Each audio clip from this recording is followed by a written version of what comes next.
মোহাম্মদ দেলোয়ার হোসেন, আমার প্রশ্ন হলো, বাবা মাকে খুশি করলে স্ত্রী মন খারাপ করে, আবার স্ত্রীকে খুশি করতে গেলে বাবা মার মন খারাপ হয়, তাই বাবা মার জন্য স্ত্রীকে ত্যাগ করা লাগে, আমি কি করব একটু বলবেন?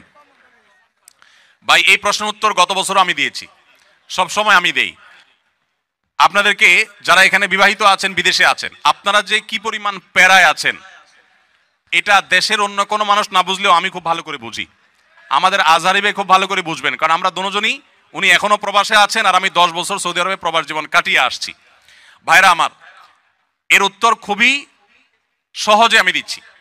মনে রাখবেন, যারা প্রবাসে আছেন অথবা দেশেই আছেন, বিয়ে করার পরে দেখা যায় বউরে খুশি করতে গেলে মা নাখোশ, আবার মারে খুশি করতে গেলে বউ নাখোশ।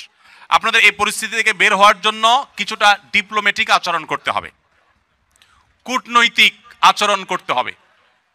যারা বিভিন্ন দেশে ডিপ্লোম্যাট হিসেবে থাকেন তাদের দেখবেন কথাবার্তার ভিতরে প্রচুর ফাঁক ফোকর থাকে, তারা হাতে রেখে কথা বলে। বেশিরভাগ ক্ষেত্রে এই পারিবারিক অশান্তিগুলো দূর করার মূল সমাধানটা হলো বুদ্ধিমত্তা। এর ভিতরে প্রথম যে কাজটা আপনাকে করতে হবে তা হলো, এই ডিপ্লোম্যাটিক আচরণেরও আগে যে কাজটি করতে হবে তা হলো, বেশি শেয়ানামি না করে, বেশি চালাকি না করে একটু বোকাশোকা থাকার চেষ্টা করবেন। পারিবারিক অশান্তি দূর করার সবচেয়ে সহজ এবং সবচেয়ে শর্টকাট সমাধান হলো যে একটু বেকুব বেকুব ভাব ধরে থাকবেন। জিনিসটাকে একটু ব্যাখ্যা করে বলবো। আচ্ছা, ধরেন আপনার স্ত্রী এসে আপনার মার নামে এক গাদা বদনামি করছে, তোমার মা এটা বলছে, তোমার মা ওইটা বলছে, উনি কি এটা বলতে পারে, একটা বুড়া মানুষ কিভাবে এই কথা বললো, তোমার ভাই এটা বলছে, তোমার বোনও এটা করছে, দুনিয়ার বিচার দিল বউয়ে। তখন আপনি একজন সভ্য স্বামীর মতো, ভদ্র স্বামীর মতো মনোযোগ দিয়ে সব কথা শুনবেন। অনেক স্বামী আছে বেকুবের মতো, বউয়ের কথা শুনে না, বলে বুঝছি তুমি কি বলবা, হয়েছে থামো। না, খবরদার, ফুল কথা বলতে দিবেন, তার যত জেদ আছে সব ঝাড়তে দিবেন, 2-4-5 মিনিট যা লাগে বলে সে যখন হাঁপায় উঠবে, বলবে যখন কি ব্যাপার তুমি কিছু বলো না কেন। এবার আপনি তখন ফ্লোর নিয়ে এবার আপনি তাকে বলবেন যে দেখো, তুমি যা বলছো আমি তো বুঝতেছি আমার রাগে সব পশম দাঁড়ায় গেছে, দেখো তোমার কষ্টে তো আমার ভেতরটা জ্বলে পড়ে ছাই হয়ে যাচ্ছে, দেখো। যেভাবে বলা দরকার বলে তাকে আগে এটা কনভিন্স করবেন যে আমি তোমাকে ইগনোর করছি না, তোমার সমস্ত কথাগুলো ক্যাচ করেছি এবং তোমার ব্যথা আমি ব্যথিত। এরপর এবার বলবেন, দেখো যদি মা না হতো, যদি নিজের ছোট ভাই বোন এদেরকে যদি পিটায় মেরে ফেলা জায়েজ হইতো, বা এদেরকে যদি বড় ভাই আমার উল্টাপাল্টা করতেছে, বড় ভাই কিছু বলতে পারতেছি না, আল্লাহ রসুল বড়দেরকে সম্মান করতে বলছেন, যদি সেটা না করা লাগতো তো আজকে এসপার কি ওসপার আমি করে ছেড়ে দিতাম। এরকম 2-4টা কথা যখন বলবেন, বউ দেখবেন তার যে গিয়ারে ছিল সেখান থেকে একদম হাফ গিয়ারে চলে আসছে, এখনো কিছুটা থাকবে। এরপরে আপনাকে সে যেটা বলবে সে হলো, আপনার সব লেকচার শোনার পর সে আপনার ব্যাপারে একটা কমেন্ট করবে। সে কমেন্টটা হলো যে আমার স্বামী লোকটা আসলে, মনে মনে হয়তো বলবে বা অন্য কাউকে বলবে যে লোকটা আসলে ভালো কিন্তু বেকুব। সে একটু শক্ত হইলে এগুলার সব সাইজ করে ফেলতো, কিন্তু বোকা শোকা মানুষ, এই জন্য সে সাহস নাই, বেকুব, তুমি কি পুরুষ হইলা এসব বলবে। তো বললে তখন একদম বেকুব সেকুব থাইকে। বাইরে বহুত পণ্ডিতি করেন, কিন্তু বাসায় পণ্ডিতি করে না, সব জায়গায় পণ্ডিতি করতে যায় না, এখানে খুব বোকা শোকা থাকবেন। বুঝতে পারছে কথা? এবার আসেন মায়ের পার্ট। মা যদি আইসা বলে এই শুনে দিকে তোর সাথে কথা আছে, বলবেন মা কি বলবা বলো।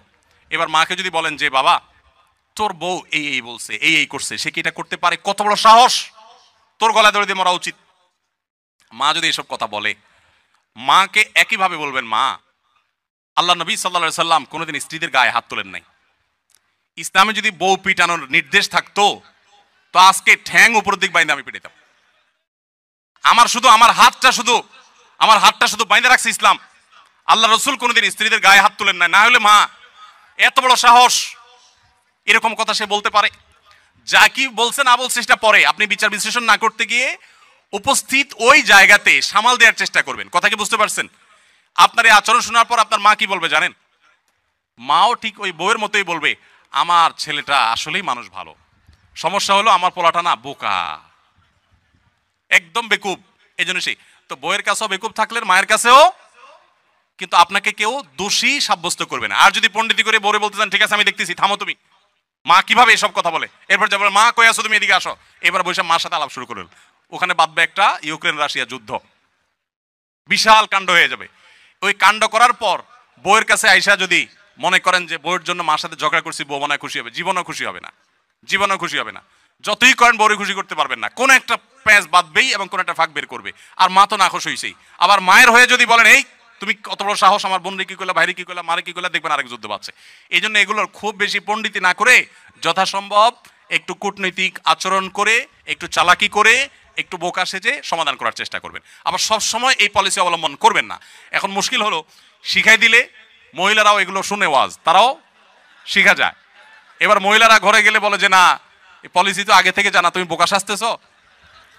তখন আপনি একেবারে মানে সিরিয়াস বোকা, শুধু ওই মুহূর্তের জন্য, সবসময়ের জন্য বোকা। আসলে ঘরে যারা যত বেশি বোকা থাকে তারা তত বেশি সুখে থাকে।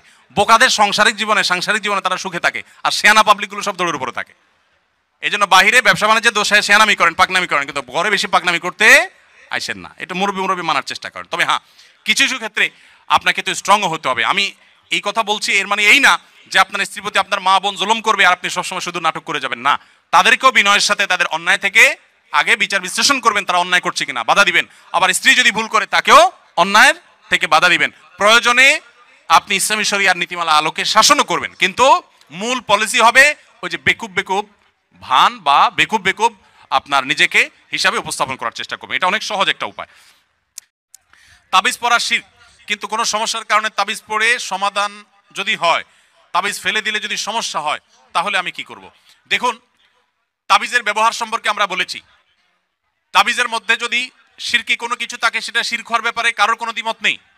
আর তাবিজের মধ্যে যদি শুধু কোরআনের আয়াত লেখা থাকে, শিরকপূর্ণ কোনো কিছু না থাকে, সেটাকে অনেক উলামা ইকরাম জায়েজ বলেছেন। কিন্তু সুন্নাহ যে না, অর্থাৎ তাবিজ ব্যবহার করা যে নবী সাল্লাল্লাহু আলাইহি সাল্লামের আদর্শ সুন্নাহ না, এই ব্যাপারে কোনো আলেমের দ্বিমত করবার কোনো সুযোগ নেই। তিনি কখন তাবিজ ব্যবহার করেনও নাই, কাউকে দেনও নাই, কাউকে দিয়ে লেখাও দেন নাই। তবে তিনি করেছেন ঝাড়ফুঁক করেছেন, বিভিন্ন আয়াত, বিভিন্ন সূরা, দোয়া পড়ে ফু দিয়েছেন, এটা তিনি করেছেন।